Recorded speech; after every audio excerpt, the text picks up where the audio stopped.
Thank you so much for joining us today for this Donorbox webinar. My name is Jenna, and I am the brand ambassador for Donorbox. And I'll also be moderating this webinar today. For those of you who are not familiar with Donorbox, we provide nonprofits with simple and effective tools to manage their online fundraising activities and connect with individual donors on a deeper level. To date, we have helped over 35,000 organizations across the globe raise over $700 million. To learn more, you can visit us on our site at donorbox.org. Easy enough, right? Today, I'm so excited to announce that we are joined by Sean Kosofsky to talk about how to create a Rockstar board with one simple document, the board agreement. You guys, this is so important. Now, Sean is the nonprofit fixer. This is the person we need right now, right? He has worked in nonprofits for 28 years, including as an executive director for 5 organizations. He's worked in policy, communications, grassroots advocacy, direct service, development management, and served on numerous boards. He's raised millions of dollars for causes, candidates, and campaigns. His work has appeared in news stories around the world, and he has offered webinars and blog posts through AFP, Candid, Idealware, Bloomerang, TechSoup, Wild Apricot, and Pamela Grows, Motivate Mondays, and so much more, including Donorbox now. And we are so excited to have him. We are in such good hands today. Now, before I pass the baton over to Sean, I have just a couple of housekeeping items. Please note that this webinar will be about 30 minutes with an additional 10-15 minutes at the end for Q&A. Lots of time to ask your questions today. Thank you, Sean, for that.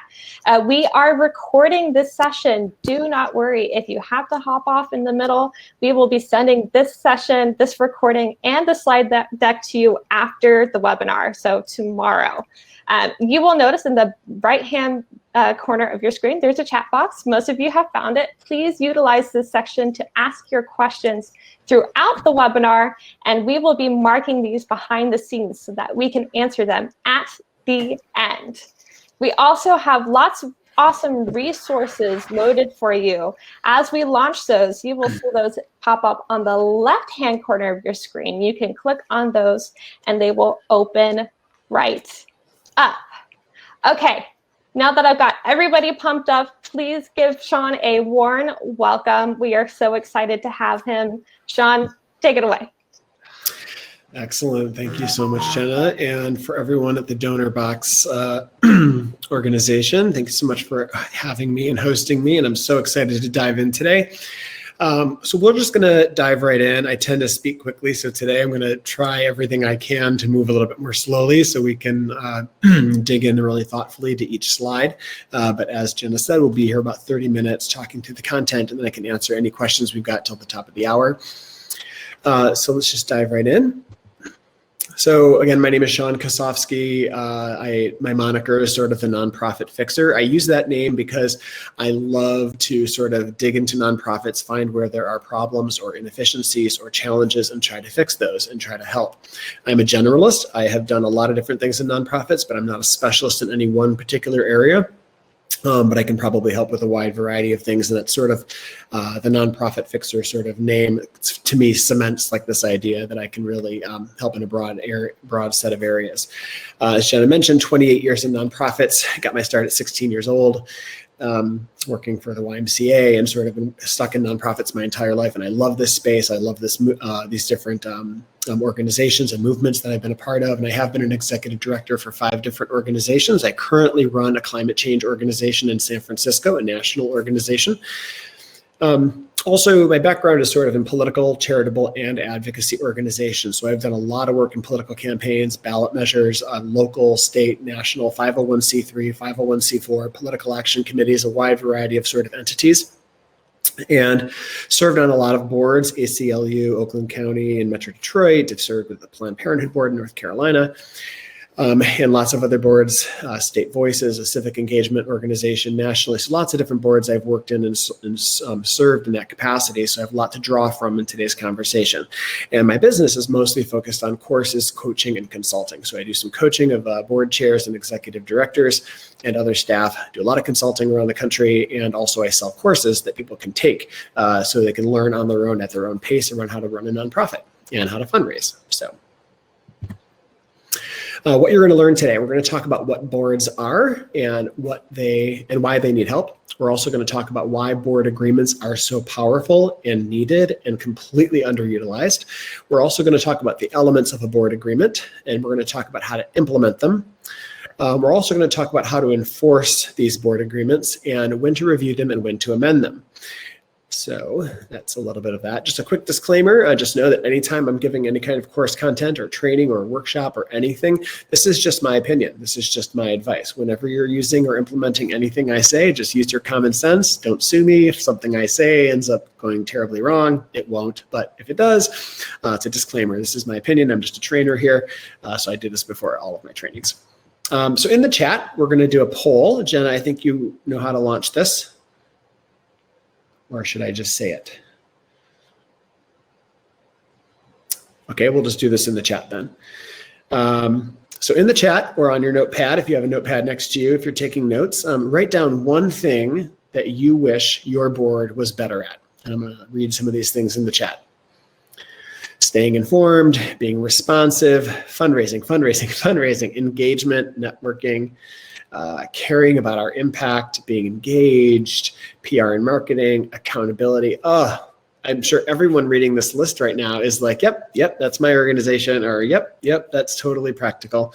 And so there is a poll that has been launched right now, and I am not sure if everyone can see the results, but I certainly can. And I can't wait to see what happens when you all weigh in on this poll that Jenna has launched. Super exciting to see. Have you ever worried your board wasn't doing due diligence in their role?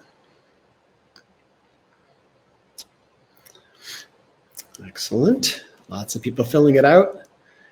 The results look pretty predictable here. Let's see here. Let me know when you're going to close the poll in a few more seconds.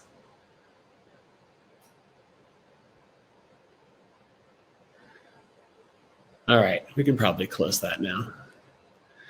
So it looks like about 73% of folks here have said that they have been worried at some point that their board is not doing due diligence, like paying the proper attention to the details in the organization, right? So excellent. So I hope I can now move forward in the presentation by just tapping. All right, perfect. So your boards need help. All nonprofit boards are sort of not set up for success. The way our entire sector works is kind of weird. And so boards need your help. They're volunteers. We're going to talk a little bit more about this in the beginning of this presentation. But as you can see from these dour-faced people in this one board meeting, they're looking at you in a skeptical kind of scowl. They're not very excited to be here. They're kind of glaring at you.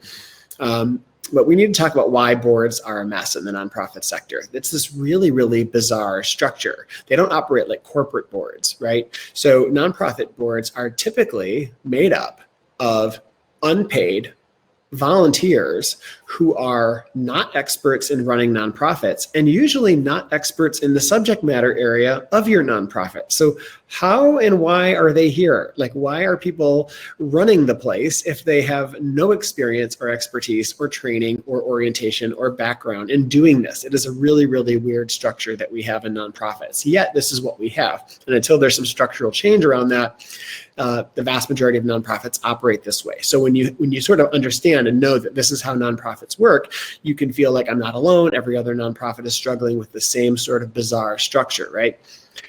So boards also have tons of power, and we're going to talk about this. You're going to hear me say this a number of times throughout the training, and it's going to seem odd. And so I want to be really clear when I say this, nonprofit boards are sort of the owners of the nonprofit.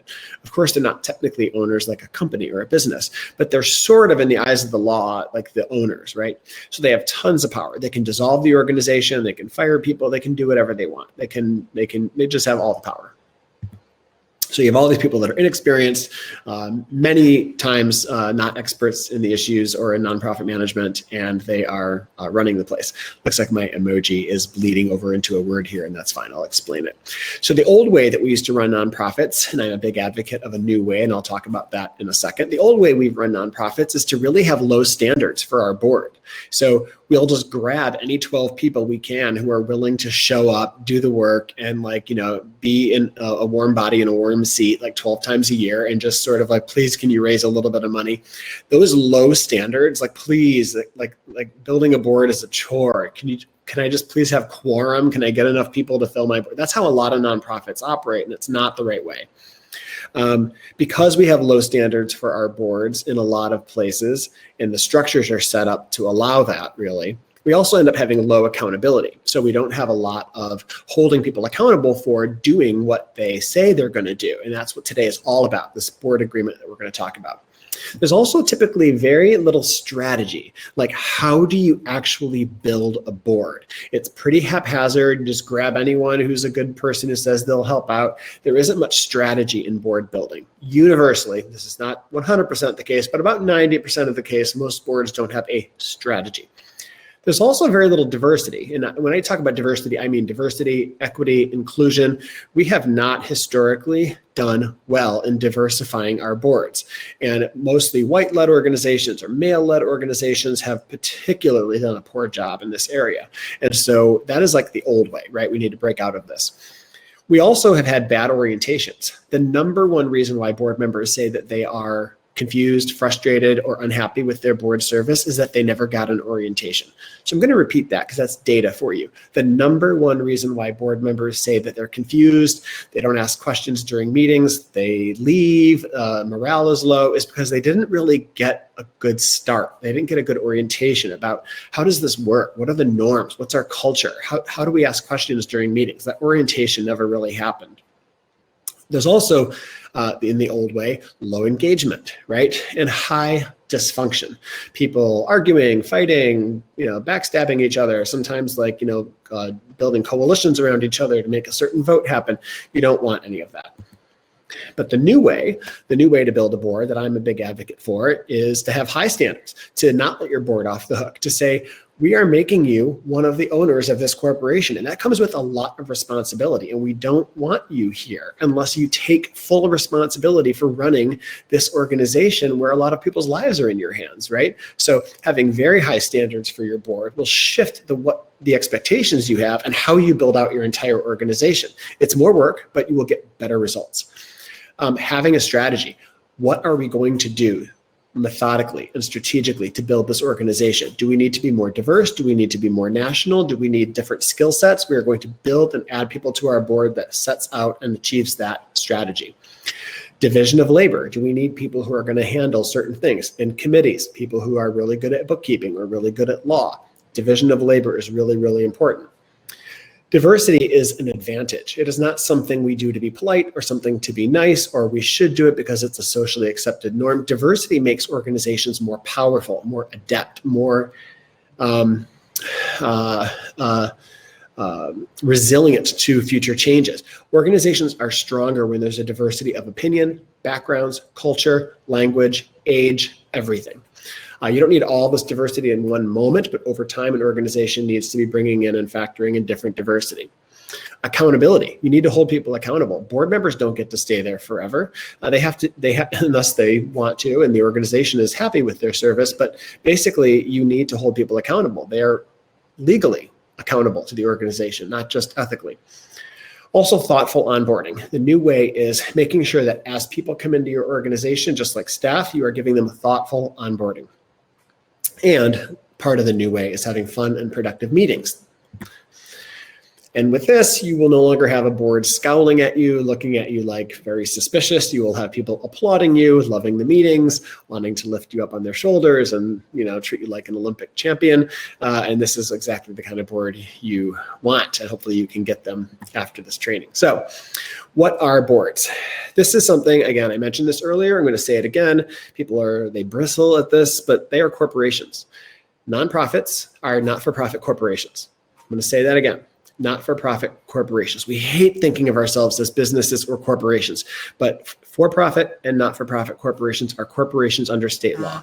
And in all 50 states, there are a set of laws that organize how businesses, including not-for-profit businesses, are organized. And so when we think of a nonprofit and when we think of a board, we think of them as basically the guardians or the overseers, pretty much, of the not-for-profit corporation.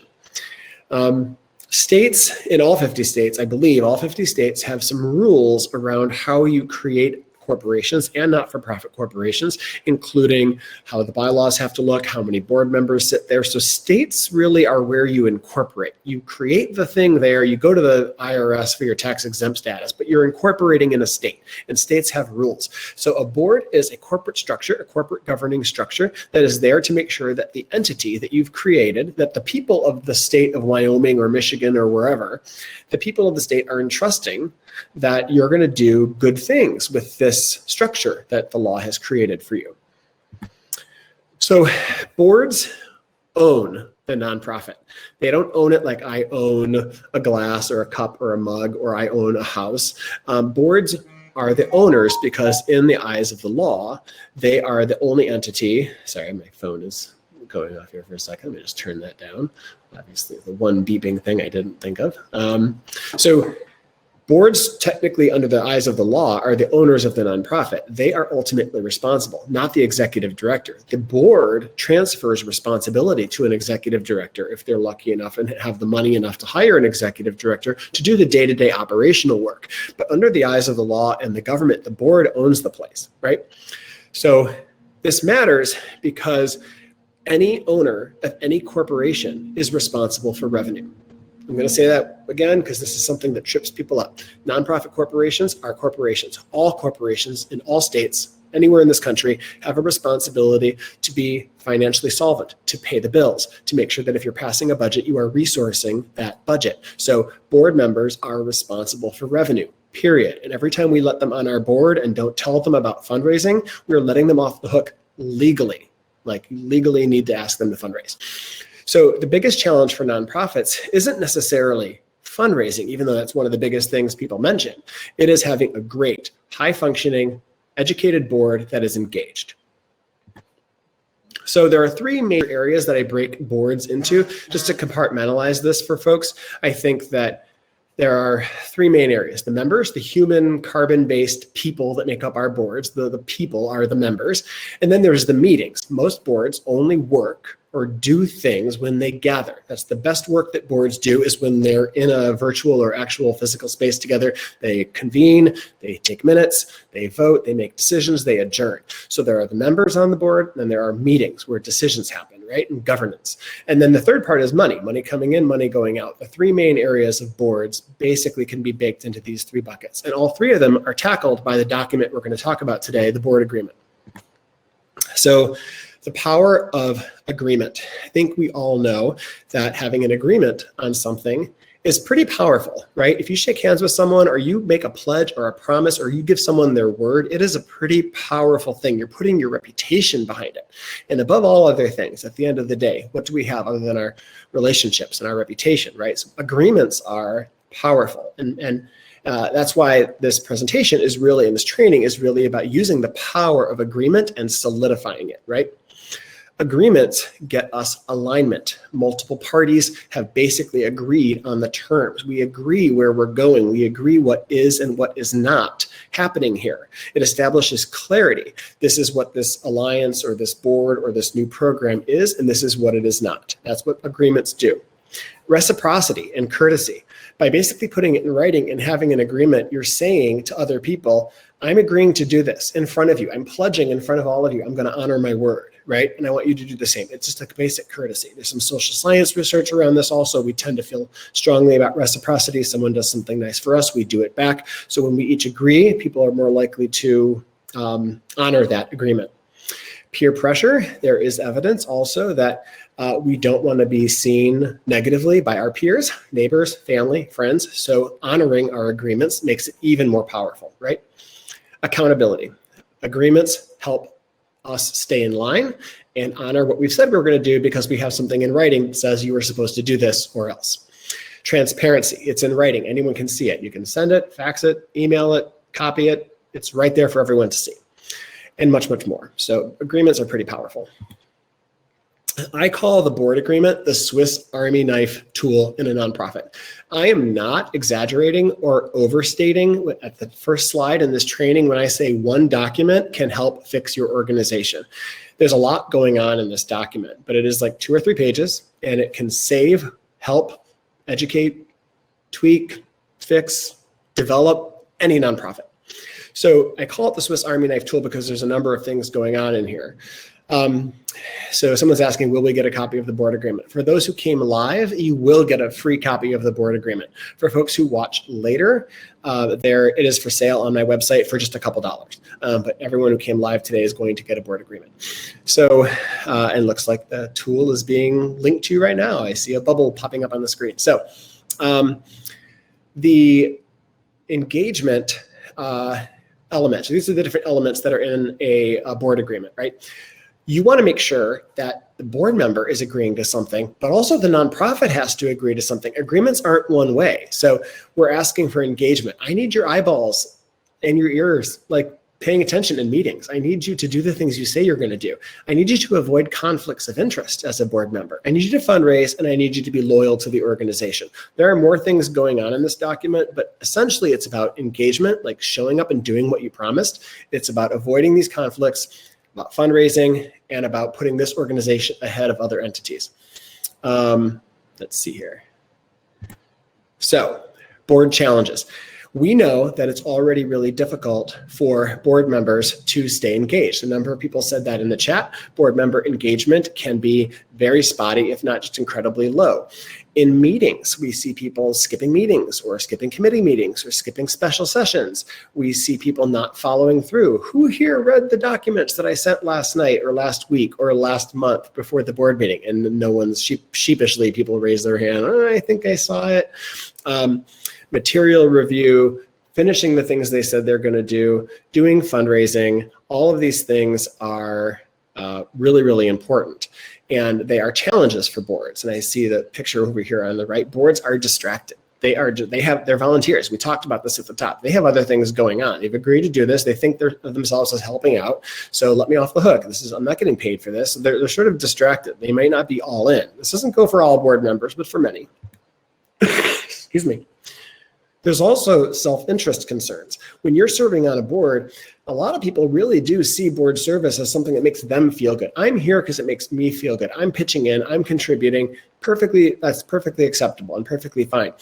But when you're doing it mostly for just feeling good about yourself and you just feel like, oh, I'm a good contributor, you're not necessarily focused on outcomes and impact and what the organization needs. So self-interest might also manifest itself as someone just seeing this as something for their resume or being seen publicly as someone who contributes and pitches in and helps out with nonprofit organizations. There can be conflicts of interest. Now, conflicts of interest sound bad, but they're not always bad. It's just when there's a conflict, you need to tell people about it. So if someone I know and love or someone in my family is vying to be a vendor for our nonprofit and I'm the executive director or I'm on the board and someone I know really close to me is coming for, and we're going to be voting on this, I need to tell the board, hey, person coming before us for this vote, I know them, I should probably step out of the room and not talk about this or not be involved in the vote, right? Just surfacing those conflicts of interest. Conflicts of interest aren't horrible, you just need to be willing to share them.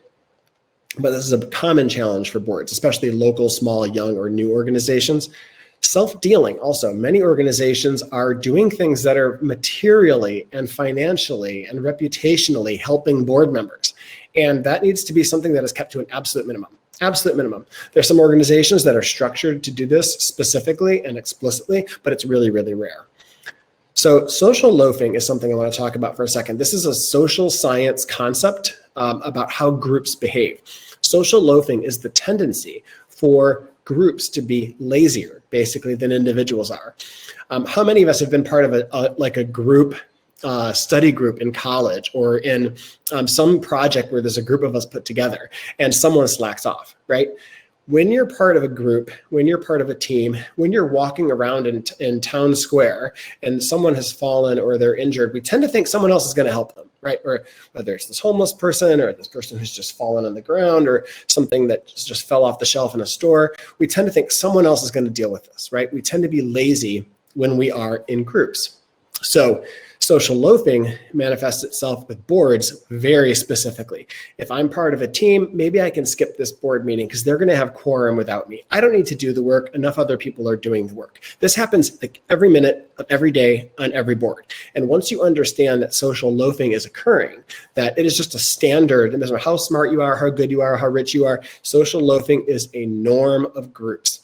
And once you can spot it and name it and tell your board, we're going to avoid social loafing here, you can actually start to fix your board. And the board agreement helps to do that. Another problem with boards is due diligence. Are they really reading the financials? Are they really asking tough questions? Are they providing the oversight? Many are not. They're just like, go along, get along. I don't want to look like someone who's difficult. So we need to create the kind of boards where people know that I can ask tough questions of the executive director or other board members in a non-confrontational way, but to be okay with conflict. Also judgment. We need board members who are using really good judgment and thinking about the mission first, not themselves, or the mission first, not their own ego or emotions. So in the chat or in your notepad right now, actually, we already asked this question in the poll. So we're going to skip by this one. I think that's right, Jenna. Is that this one was the one we asked earlier. So I'll just skip by this one. We are ahead of ourselves. All right. So unless, Jenna, you wanted to do the other poll, the one that was listed earlier. No, we'll just go ahead. So the solution to all these board challenges is the board agreement. So there's a long build up here, and here's exactly the document. We've already shared the link for folks to see, to go grab. This is the latest version. I just redid the board agreement. It's the best one I've ever created. Excuse me. So you all have the latest one hot off the presses. A board agreement talks about an agreement between the organization and its governing, its owning members. So it gets clarity in the roles, it gets clarity in the responsibilities, and it sets deadlines, right? Also, it helps settle disputes. And we're going to allow the board agreement to ensure that we have the right people involved in the organization, because you can use it as a recruitment, retention, and removal tool for the board. Also, really powerful tool. You see this guy on the right-hand side of the picture there. It's about getting clarity. It is a powerful tool for, as I just mentioned, recruiting, because you can tell people this is exactly what's going to be expected of you on the board. Here's the board agreement. Read this. If you're good with everything in here, let's have you join the board. No more low standards, just high standards. Read the board agreement. Perfect. It's a wonderful recruiting tool.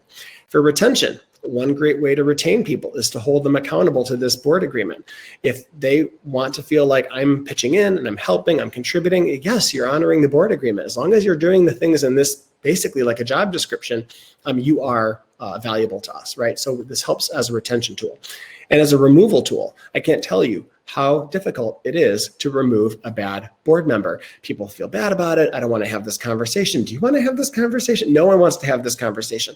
But when you have a board agreement in place, bad board members, and I'm saying the word bad here. I don't mean they're bad people. It's like they're not serving as good board members. They're being bad board members. They're not honoring what they said they were going to do. They know it.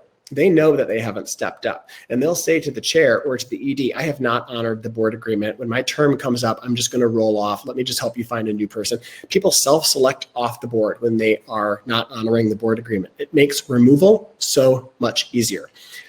And then development. The board agreement is really good for developing board members. Every line in this board agreement can be used as an educational opportunity. This is why we say this in here about the duty of loyalty, the duty of obedience. This is why we do these things in this board agreement. You can actually walk through and educate and use board meetings as an opportunity to train people. So the elements of a board agreement. So there's the idea of what the board owes the public, right? Like the people have created and infrastructure for setting up not-for-profit corporations. Like the people of the state of Michigan have authorized the state to say, we don't want bands of people running around asking for money with no standards, no qualifications, no whatever. So the state has said, in order to solicit, meet, and claim you're a thing, there are some rules here. You want to get tax exempt status, opening up a bank account, you're going to have some rules. So in exchange for that, we owe something back to the public. Nonprofit organizations have a legal duty of obedience, they have duty of care, and duty of loyalty. I'm actually going to step off camera just for a quick second to grab my little list here to make sure I've got the notes right here. So these are for any corporate entity in any state. Duty of obedience, duty of care, and duty of loyalty are all something standard in businesses also. Duty of obedience, when we think about it in just a quick soundbite, it's mission and goals. I have a duty to be obedient to the mission and goals of this organization when I serve on the board. I also have a duty of care, and that means that I'm showing due diligence. I'm actually being really careful. Are the books and the finances and the invoices, does everything look orderly, right? And then duty of loyalty, putting the organization ahead of my own interests when I'm in this chair, when I'm making decisions for this board. And then there's also what we owe the public continued, ethical concerns, right? Sector best practices. We shouldn't be operating in a lazy way with really high overhead or not caring about outputs or outcomes or any kind of results, right? We should be thinking about sector best practices because we owe the public. They've given us this special sort of status. But we also owe the taxpayers, right? So if you're going to be a not-for-profit organization, a 501c3 not-for-profit organization, you generally have to reduce your lobbying and you can't get involved in electioneering. You can't influence the outcome of a candidate-centered election. So these are the things we owe back to the public in exchange for being a nonprofit. We also owe the organization something, not just the public. As a board member, you owe the organization some things. You should attend your meetings, full board meetings, committee meetings. You should also you owe the assignments. If the ED or the chair has asked you to do something, please do it. Also, reviewing materials so you're informed walking into a board meeting, right? Fundraising, showing leadership, like chairing a committee or stepping up and being there for the gala every year, but also honoring the mission. These are all things that are really critical. And then also avoiding conflicts of interest. These are some of the things you owe the organization, right? Put the organization first and avoid self-dealing, which is really like helping yourself somehow financially. And then what you owe fellow board members, not just the public, not just the organization, but you owe fellow board members transparency, right? So make sure you're providing regular and accurate information about the organization or yourself. Transparency from the organization's side too. Notice of meetings. If you are having meetings in private or not notifying the board, that's not good transparency. The organization needs to give insurance to its board. We talked about all the things board members need to do, but the organization needs to provide transparency. When board members ask for information, they should get it. When they need to know about meetings, they should get it. The board members should be offered director and officer liability insurance and a blanket policy. And if board members want staff support, I need the staff to help me a little bit with this thing you've asked me to do. There should be some basic sense that the staff can be there to assist the board in their governing responsibilities. You also owe confidentiality. The board and the organization owe each other confidentiality and respect. So final notes on this. You should sign this annually or at the beginning of every term. If your term is every 2 years, you can sign it every 2 years. I like doing it annually because it just reminds people to read it. But you can update it biennially. So every 2 years, you could look at this document, review it, and change it and update it for your organization. So just to recap on what we've talked about here, in the board agreement, boards fundamentally need some structure, right? Because there's just a band of well-intentioned volunteers without much necessarily training running this corporate entity. There are these agreements that we know of, they're really, really powerful. And they help us to recruit, retain, remove, and develop better boards with higher standards. So in this brief time that we've had together, in just about 30 minutes or so, we have talked about these different elements of a board agreement, and you've been given a free one that you literally can use today. You could download that tool, go to your board, and say, I think we need to implement this. Now, in the board agreement, there you will find a thing about fundraising, which many of us have heard of, a give or get policy, that I need to give money as a board member. I need to go get money as a board member, and I need to do those things in a certain period of time, or else I need to get off the board. So it's called a give or get, or give, get, or get off the board. Many organizations don't have this in writing. This board agreement that I've given you assumes that you have some kind of give or get. So the biggest hurdle in implementing this board agreement with your organization is going to be the give or get. Again, we need high standards. If you're worried I can't implement a give or get in the next 3 months, like you say, fine, sunset this over time, right?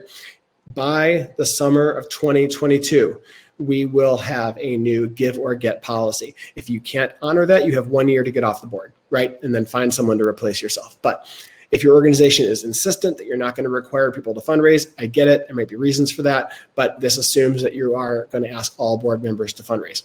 So you did it. We've all had some alignment here and what's the old way, what's the new way. And I want to just point you to a couple resources, and then we're going to open it up for questions. So my website is the Nonprofit Fixer. When you get the PDF of this, that specific link will take you to the board agreement. If for some reason you're watching this later or you didn't get the free one, you can scoop it up for a couple dollars off my website. You can also go to Board Source or Boulder Advocacy for more tools. And we're going to drop in some other links here for some other free stuff that I've got. I have a training. In a minute, we'll talk about the training, but on this slide, I have this really powerful tool. It's my most popular document that I give away for free. It is a board fundraising worksheet. It is literally a done-for-you template you print up, put it in front of board members, and have them fill out. These are the 7 or 9 things I'm going to do to hit my fundraising goal this year. It is really powerful, very effective, and there's a link right there, and you'll get it in the PDF later, but grab that. Maybe Jenna has already included this link in the documents for today. And then actually, yes, there we go. I think something happened with this other slide, but that's fine. And then I have a course. I have a free training at that link down below. Build a Rockstar Board is the paid course, the full premium course. But if you want, you're like, I'm not really sure if I want to take the full course. It's like 35 modules. They're all like 5 or 8 minute modules. But you get 25 different handouts and tools and infographics and powerful things in the full course. But if you're not ready for that, that's totally fine. The link here on the page will take you to a free training, my Transform Your Board in 90 Days training. It's a free webinar. Go take that. And if you're interested in the course later, buy the course. If not, don't. But I just wanted to give you guys one more free training that goes way deeper than today. And here's just some of the different services that we offer at Mind the Gap Consulting. Do a lot of different things in this consulting practice. And I think that's the last slide. Yes, absolutely. So Bitly, the Bitly links should be working. You don't use www. If you use www in a Bitly, it will not work. You just start it with Bitly, bit.ly.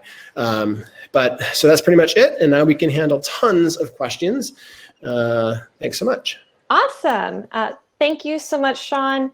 This was such a quick and informative session, and I think so needed. I think board management is a pain point for a lot of nonprofits, and this kind of helps people visualize what they can do with this, right? This is such an amazing resource. And thank you for going with the flow with the polls. We were having some technical difficulties there. The epitome of a great presenter is going with the flow there. So thank you so much, everyone. I see that you've asked some questions. Before we dive into the Q&A, we do have plenty of time for these. I want to announce, make a quick announcement. So Donorbox has launched a new online platform called the Donorbox Knowledge Community. Now, this is an amazing place where you can connect with like-minded individuals and other nonprofit professionals to get focused answers to your questions regarding board management, marketing, fundraising, volunteer management, and so much more. So I'm going to go ahead and launch a poll, and let's see if it works here. All right, are you a part of the Donorbox Knowledge Community? And you'll see why I'm asking this in just a second.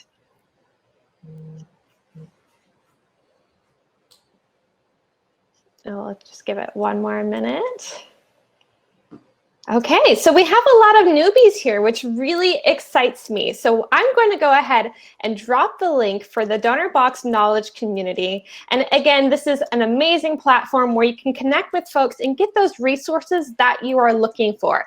This is also where you will be provided these free links that Sean has given us today. And you can check out all of our previous webinar recordings in this Donorbox Knowledge Community. So go ahead and join and take advantage advantage of all of these wonderful resources and tools that we have to offer. All right, everyone, it is time for Q&A. So Sean, I'm going to go ahead and read some of these questions, and we'll go from there. So let me, Chasen has a great question. So if we have a small organization that has been around for 8 years, how do we present this board agreement? Is it something that should be approved by the board? But if the board is the problem, how does this work? This is the question of all boards who don't have an agreement, which is like 80% of boards. So yes, this is policy. This board agreement is basically like policy. There's a policy in there. Every nonprofit needs a conflict of interest policy legally. When you file your 990 every year, you check off a part of the 990 form saying that you have read and reviewed a conflict of interest statement. Most nonprofits don't actually do that, but you're attesting that your board has read and reviewed your conflict of interest statement, which is a policy. The other thing inside the board agreement is the fundraising policy. That is something that a board should actually pass, that to be on the board here, you are responsible for revenue. And it could be $1,000 a year, $10,000 a year, whatever it is. So there's just two policy questions in there. But yes, if you or your chair, you should definitely have alignment. The ED and the chair need to have alignment. You should go to the board and say, hey, this is going to be kind of scary for some of you, but we need to hold ourselves to very high standards. We want to implement a board agreement. Nothing in here is that new or that scary. The organization owes us some things. That part's pretty easy. Here's the stuff that we owe the organization. 90% of it is pretty easy. The one thing that people get hung up on is attendance at meetings, and the two things, attendance at meetings and having to raise money.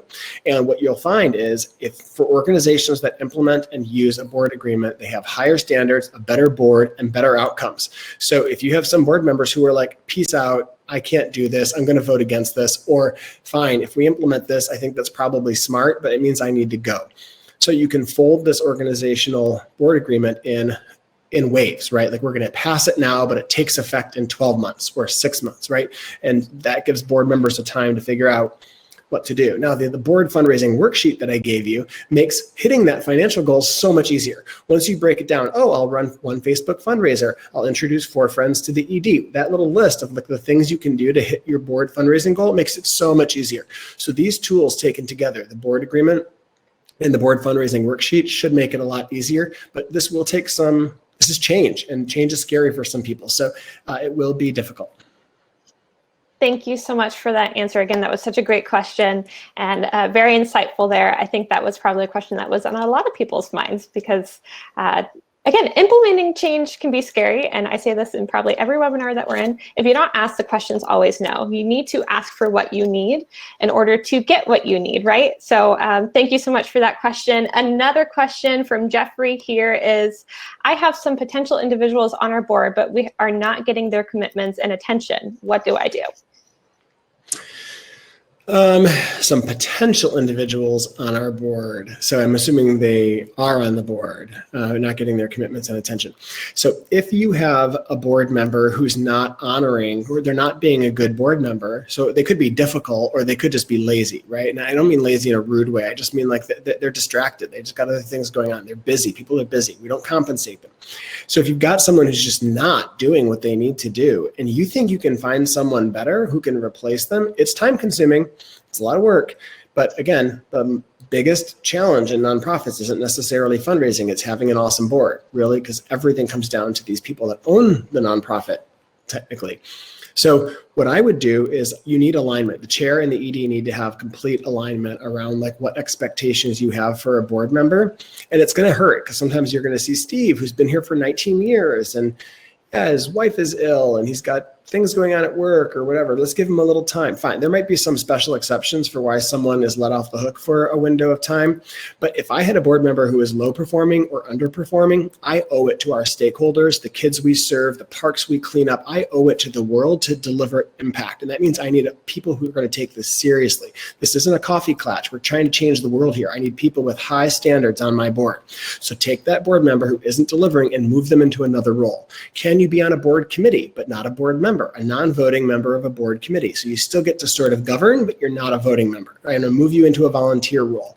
You need your 10 to 12, whatever it is, board members delivering for you. So there's ways to move them, coach them out, around, down, or some other role in the organization. Thank you so much. Okay, are you ready for another? Yep. All right, from Pastor, he's asking, what are the minimal board requirements to operate? President, secretary, treasurer, can you talk a little bit about that? Every state is different. Some states don't have standards other than just 3 people. Some states are like, you need 3 people who cannot all be the same person. Believe it or not, you have some organizations that try to incorporate as Sean as chair, Sean as ED, Sean as secretary. And maybe that flies in some countries or some places, but in almost every state, there's a minimum for at least 3. Some states may require a minimum for 4 or 6 or something, but you have to look at your own state. Your state secretary of state's website usually has these rules. So what I would generally say as a blanket best practice is to try to have a chair and a vice chair. The vice chair is mostly there to fulfill the responsibilities when the chair is not around, and a secretary and a treasurer, 4 officers. Those 4 officers also can be your executive committee. So when the full board can't meet in between meetings, if decisions need to be made in between meetings, the executive committee can make decisions. That should be pretty rare that executive committee is meeting when the full board isn't, but you should have those 4 officers. And then I generally think that every organization is different. You might be totally fine with 6 board members. I generally think that 8 to 12 board members is a safe zone to be in. Some organizations have a different structure. There are synagogues out there with like 100 board members, but they treat the executive committee as the real board, like 8 or 10 people, but they call all 100 people because they're all fundraising. There's many, many different models, but generally 8 to 12. So you have enough people for your committees, enough people for quorum. That's generally what I recommend. Thank you. Okay, and let's see. I like this question. Who decides these give, get, or get out policies? The board. The board. So the board sets everything. They run everything. They decide. Now, usually the executive director makes recommendations to the board, right? Because they're the professional. They're the hired professional person who brings recommendations. That's what they've been hired to do. So in general, I think a board should be raising 10 to 20% of the budget until you get to a giant size, like $20 million, $50 million nonprofit. I think boards should be helping to raise 10 to 20% of the budget. And when you break down a $100,000 budget for an organization, 10 people have to raise 10,000, right? That's not that much. Each person raising $1,000 a year. That might feel like a lot for some people, but when you look at the board fundraising worksheet and you look at all the different ways, I have a blog post coming out soon with 112 different ways that your board can raise money without actually soliciting for donations. There's like a ton of things you can do. Prospecting for grants. You can thank donors throughout the year, write thank you notes on solicitations. There's 100 things your board can actually do to help raise money, even if it doesn't involve direct solicitation. But in general, your board passes this policy, the give or get, or a fundraising policy of the board. Thank you. Okay. Now we talked a little bit about this during your presentation. Can you elaborate? Are there any suggested approaches to asking a board member to step away? This is never fun, but there is probably a right way to do this. Yeah, I have thought about developing like a how to fire your board member script.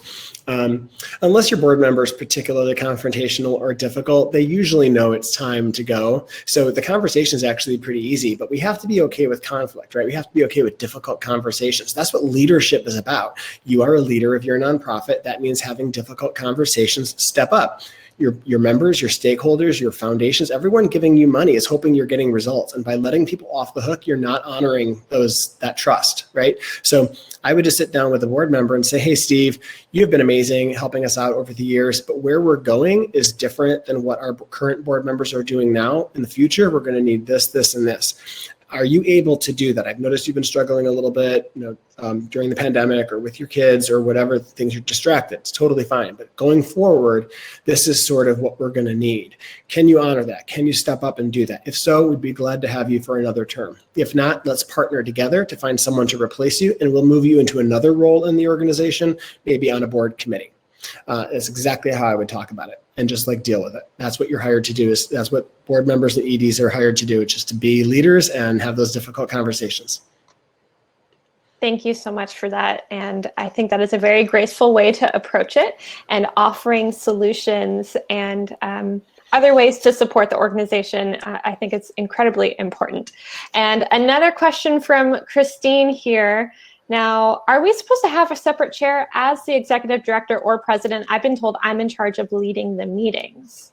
So 20% of nonprofits have a model where the CEO of the nonprofit is also the president of the board. So in this model, literally in your bylaws, it says that you're the CEO and president of the board. And that in those situations, the person running the day-to-day of the NRA has that model, the Human Rights Campaign has that model, where you are running the day-to-day and you also have a seat on the board. In general, you don't vote on the board unless you're breaking a tie. In general, it's seen as like, I think it's generally frowned upon. I've not worked in an organization with that model. 80% of nonprofits have the other model. The board is the governing board. The ED may not serve on the board. They should not. It is a conflict of interest. The people that are their supervisors and board should not be voting equally with the ED. But your question is sort of like, I've been told that I'm in charge of leading meetings. So if you're an executive director and the board has delegated to you, please help us run good meetings, that's fine. If my board chair said, can you write up the agenda, circulate it, and then facilitate the meeting? Totally fine, totally fine. It's not ideal. The chair should be handling all of that, but that is not a bad idea. And we would gradually want to move you away from that and the board taking responsibility for its own meetings. However, if you are president, then yes, you can be running those meetings. That's perfectly acceptable. But if you're the ED and not on the board voting, then you could do this if delegated to, but you should not be voting, and you should eventually try to get the chair to take ownership of that. Thank you for that clarification. And from Diana, we have here, board members have to give money to be able to be in the board. Is that common? So most of us in the nonprofit world believe that you should be able to give something and go get something. So I should go raise money and I should give something. If I'm rich and I can just give $10,000 a year and that satisfies the thing, that still means I don't have much skin in the game, right? If that was really easy for me, what I want is for you to have to go talk to other people and bring them into the organization. It gives more influence to rich people when they can just like quickly just do one thing, right? So I think having a give and a get component of your give-get policy is really important. So most consultants, most of our industry believes that that is the best situation. And giving could be really modest. Foundations are asking boards and organizations when they apply for a grant, has all of your board donated to the organization? And if you can't say yes, 100% of our board members are bought in, they've got skin in the game. If you can't say that 100% of your board has, you will lose grants. You will lose funding. People will look down on you. There is sort of like if your own board doesn't believe in your work, then why would I donate, right? So I do believe something in the donation realm is important generally. Now, this could be something in the board agreement. We use language that says, give something that is meaningful to you. For someone, a student who's broke, $5 is meaningful to them. For someone else, giving something meaningful is a stretch gift, 10 grand, right? So something. Now, there are very small parts of our sector that don't do this at all. I have read situations where, for equity reasons, for example, a small group of maybe refugees have banded together to create a nonprofit in this country to solve some kind of issue, police abuse or whatever in their neighborhood, and all of them are just flat broke. And they're like, we can do the work of this organization without money. We have decided that we are not going to require fundraising because we are just all resourceless, right? But we can do our work. That's perfectly fine. I don't mean to say that, broke people are let off the hook or like rich people are somehow on the hook. But I do think there are examples in our sector where you just don't have to require fundraising or the donation piece of this because you've made a decision as an organization that we will be lean and small and we're not going to grow. We're just going to do this work with this tax status and not have to grow. Just know that without a give or get, you'll always probably stay small. Thank you so much for that. And I love that. Give in a way that is meaningful to you. That is something that I've heard in many nonprofit organizations. And again, that encourages folks, it's bite-sized, right? They don't have to give $10,000. They can give in a way that they feel is impactful, whether that's time or money or helping in some way. So thank you for that. And just a couple more questions. And two of these are kind of tied together. So from Sandra and Sarah, what suggestions do you have on where to start creating a board and where are good places to recruit board members? I'm a big believer that you can recruit good board members from your existing network. You don't need fancy websites, a membership here to go networking. You probably are already shopping at a number of stores, in part of clubs, your block, like your community, your friends, family, coworkers, people you're in Facebook communities with. We already probably know people that could be, with some training and some orientation, an excellent board member. Don't get too fancy, right? I think to recruit good board members, you can do an exercise where you literally grab some wine, grab some pizza, open up your contact list, and spend an hour and a half just going. I don't know why I put wine and pizza together. That's probably what I would do. But you would pull out your contact list, or your friend list on Facebook, or your contact list on your phone, or whatever, and just start looking through who could be a great board member, and make a list of 10. And then call them and say, hey, not putting a request in right now, but I'm starting to think about people who would be interested in helping lead our nonprofit. And I think you would be a great person. Are you willing to chat? No commitments, just are you willing to chat, and begin that cultivation window, right? But I bet all of us in our existing networks have people that with the right training and the right onboarding could absolutely be great board members. I love that. I think that is solid advice. Not much, you can do a lot with pizza and wine, Sean. And certainly you have a lot of people in your corner. And if you don't ask, the answer is always no. So I think that is a great place to start. Absolutely. And okay, one more that I'm going to sneak in because we do have a couple more minutes. And again, this was from Jeffrey. Is it necessary to have politicians on a board?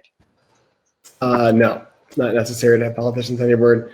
Answering Pamela here, and you have your answer. Just want to answer her thing really quickly because it was pretty easy. Sure. If you have a meaningful, what is meaningful to you is a significant portion of your time. That's for a lot of people. That's the same answer for a lot of people. Politicians on your board, I don't think you need them at all. In fact, politicians can present conflicts of interest on your board. There's office seekers, and then there's office holders. When someone's running for office, they're going to be distracted by fundraising. They might not even be able to give all their attention to the organization. But if they're not running that often, or they have a pretty safe seat or whatever, if they're on the board as an office holder, like Senator so-and-so, and he's just always reelected or whatever, I think that can be helpful because they've got a great Rolodex. They tend to be great fundraisers, right? But I don't think you need that at all. There are some roles I think you should have on your board, like everyone should have an attorney or pro bono legal counsel. Everyone should have an HR expert on their board, someone who understands human resources and how to deal with employees. And everyone should have someone who knows how to read financial statements. Those are if you have foundation people, rich people, that's great too. But essentially, those are some of the core roles you should have on your board. Wonderful. Thank you so much. I know this was rapid fire for you. You went through these questions very gracefully, and I certainly learned a lot. I know that you did too. If you have more questions, there's a link that just appeared in your bottom left-hand corner. Go ahead and click that. Join the Donorbox knowledge community to ask your questions for us and for Sean. There's an amazing community of nonprofit professionals there that will give you the questions that or give you the answers that you need to your questions. Everyone, let's give Sean a big thank you for being here today, sharing his expertise and his time, and for putting together a whole slew of incredible free resources. And again, we will be including these in our post-webinar emailer. Keep an eye out for that tomorrow. And everyone, thank you so much for the work that you are doing in the community and your work to serve others. We here at Donorbox are so pleased to provide the tools and resources you need to help you help others. So thank you again, everyone, and have a great day. Thank you.